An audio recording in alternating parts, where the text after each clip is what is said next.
Bem-vindo ao canal. Vou apresentar para vocês aqui como funciona a maioria das faculdades no Brasil por causa da doutrinação que acontece nessas faculdades. O sentimento de ataque à liberdade daqueles que têm um pensamento oposto do estudante normal da faculdade, ele impera. Os estudantes na faculdade, em sua maioria, são estudantes com viés de esquerda, com viés marxista, porque a própria faculdade ela vai doutrinando o estudante para se tornar, então, um militante. E aqueles que têm uma opinião contrária, eles tratam dessa forma aqui, ó. Dá uma olhada. Olha, lamentável. Ao chegar ao campus da Faculdade de Ciências Humanas e Sociais da Unesp, a Universidade Estadual Paulista, em Franca, no interior de São Paulo, o professor Gabriel Cepaluni foi surpreendido por estudantes do movimento União da Juventude Comunista, que o hostilizaram com gritos de racista e fascista. Ao tentar entrar na sala de aula e gravar a situação, ele foi agredido com empurrões e socos no rosto e na cabeça. Teve a roupa rasgada e foi derrubado no chão. O professor disse que não revidou e somente tentou se proteger. Para ele, o ato foi organizado como forma de intimidação depois de suas falas em defesa das liberdades individuais. Docente das disciplinas de relações comerciais. Veja só, o professor ele só falou sobre as liberdades individuais. Eu acredito que ele apresentou, então, o pensamento de que cada um é livre para escolher a sua religião, a sua crença, escolher o seu partido político. E olha o que fizeram com ele. Agrediram ele por causa da sua opinião. E isso com certeza não será manchete nos jornais. Agora, se fosse ao contrário, se um professor de esquerda, por sua opinião, que em sua maioria esses professores de faculdade são de esquerda, já pensou se ele fosse agredido por alunos de direita? Nossa, isso aí seria manchete no Jornal Nacional. Então são dois pesos e duas medidas. E eu quero com isso também destacar que quando a gente fala sobre essa prática ideológica nas faculdades, isso é bem comum. Isso não é um acontecimento restrito a uma faculdade ou outra, mas é um acontecimento que acontece geral. A ideologia está presente nas faculdades. As faculdades elas têm um viés político de formar pessoas totalmente submissas a esse marxismo, a essa sociologia, essa ideia da esquerda. As faculdades elas trazem consigo isso, o que faz com que as matérias e as profissões, né, os bacharéis, os mestrados, se tornem, na verdade, locais de preparação de pessoas que serão, na verdade, serão militantes. Né, militantes que darão continuidade aí ao pensamento da esquerda. Então, olha só o que esse jovem aqui, realmente um jovem de muita coragem aqui, ele falou. Nesse vídeo aqui, esse jovem que é doutorando da USP, ele revela então o que acontece dentro da universidade. Esse jovem teve muita coragem para fazer isso. Com certeza já estão perseguindo ele, já estão com certeza cancelando ele. Ele é doutorando e pesquisador, né? E criador do projeto Despolarize-se. Resolveu abrir a boca e falar o que acontece nas universidades com aquele que é cristão. Isso a gente já sabe, mas é bom a gente assistir e sempre ter em mente que isso é muito sério. Isso é algo que tem que acabar. A universidade não pode ser um lugar de formador de pessoas que são militantes da esquerda, mas deve ser um lugar onde aceita todas as ideias. Mas olha só o que ele fala. Nesse lugar onde deveria ser um ambiente que aceite todas as ideias e traga a matéria do estudo em si, daquele grau, daquela cadeira que a pessoa está estudando, é um local em que funciona diferente, funciona como formador de opinião, formador de militante, e faz com que aqueles que são diferentes, que não aceitam, que têm uma opinião contrária, se tornem então bodes expiatórios da massa, da maioria que vai atrás de qualquer coisa ensinada por esses doutrinadores da esquerda.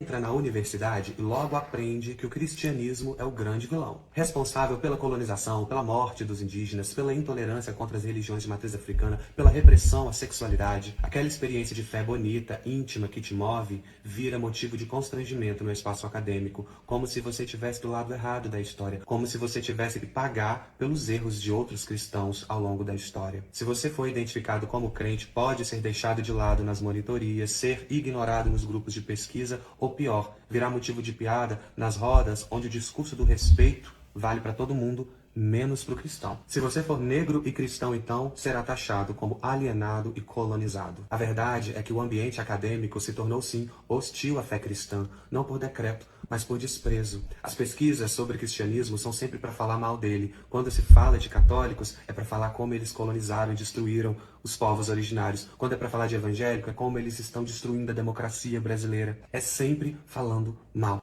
Você entra na... Então, olha só, esse jovem teve coragem de relatar o que acontece, e é bem isso aí, né? E o que eu quero dizer? Eu quero dizer que isso aí é algo que já se tornou rotina, né? Se tornou um padrão.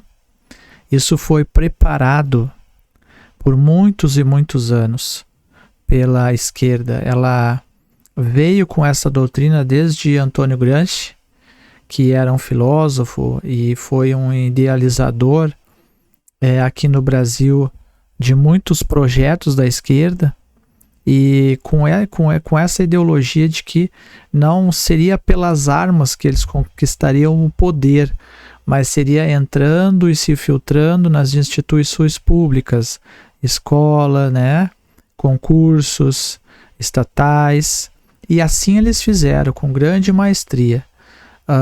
Isso é muito interessante destacar. Dá uma olhada aqui nesse vídeo aqui, ó. Olha só. Todo ano eu via assim, o Anuário Científico da Enciclopédia Britânica, e via os prêmios internacionais. Nunca tinha um brasileiro. Tinha a cara da Zâmbia, da Serra Leoa, da puta que eu pariu, você tá entendendo? Do Polo Norte, tá entendendo? Da Antártida, né? Da Pinguim da Antártida, premiado, prêmio de física. Não tinha um brasileiro, porra. É produção que não serve pra nada. Pra mostrar a mãe, olha eu. Cada trabalho. O Olavo de Carvalho está falando aqui, ó, que a produção intelectual nas universidades não serve para nada. Por quê? Porque não existe um prêmio para as universidades brasileiras no mundo, entendeu? No mundo, essas universidades aqui não são nada. Dá uma olhada aqui, ó, dá uma olhada. A universidade devia ser aqui, ó, mãe, olha eu. É isso.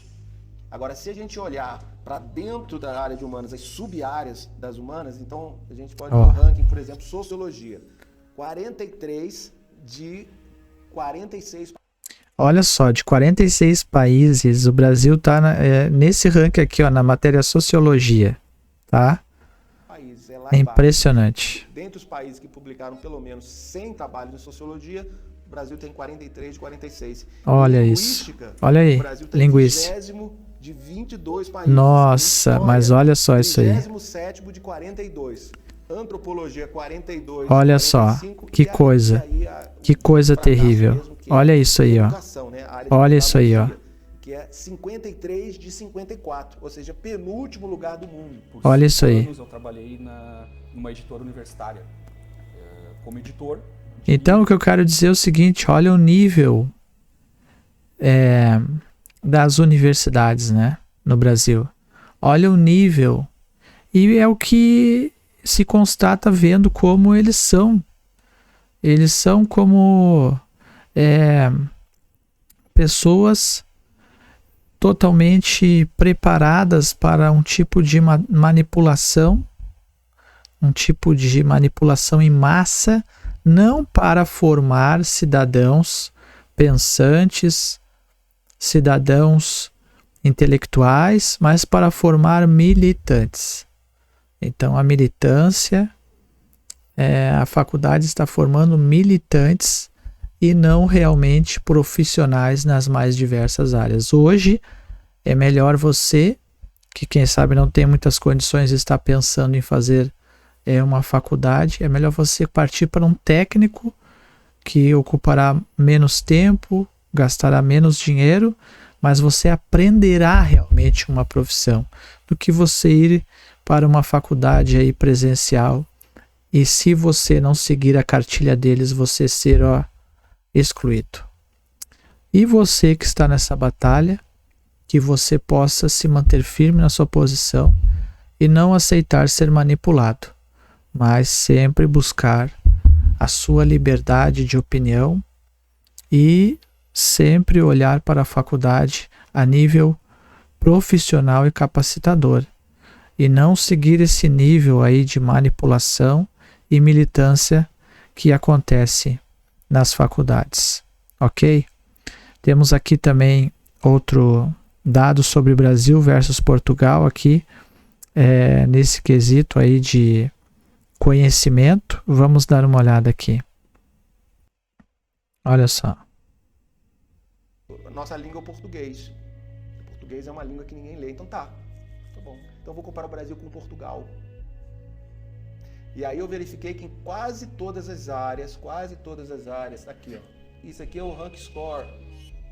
Olha, Portugal tirou 7, rank score vai de 0 a 10, nota 7. Brasil 0,2. Linguagem. Portugal tirou 4, Brasil meio. Antropologia 7. Portugal, nossa, olha a diferença do ranking. Direito 7,6, 7,5. Olha isso. 2. Educação tirou Brasil 0, o último lugar do mundo. Nossa. Dado de 2017. Quer dizer, nós somos o mesmo povo, Brasil e Portugal. Dificuldade de você traduzir. Nossa, olha só. O ranking do Brasil diante de Portugal. É algo terrível, né? A nossa educação.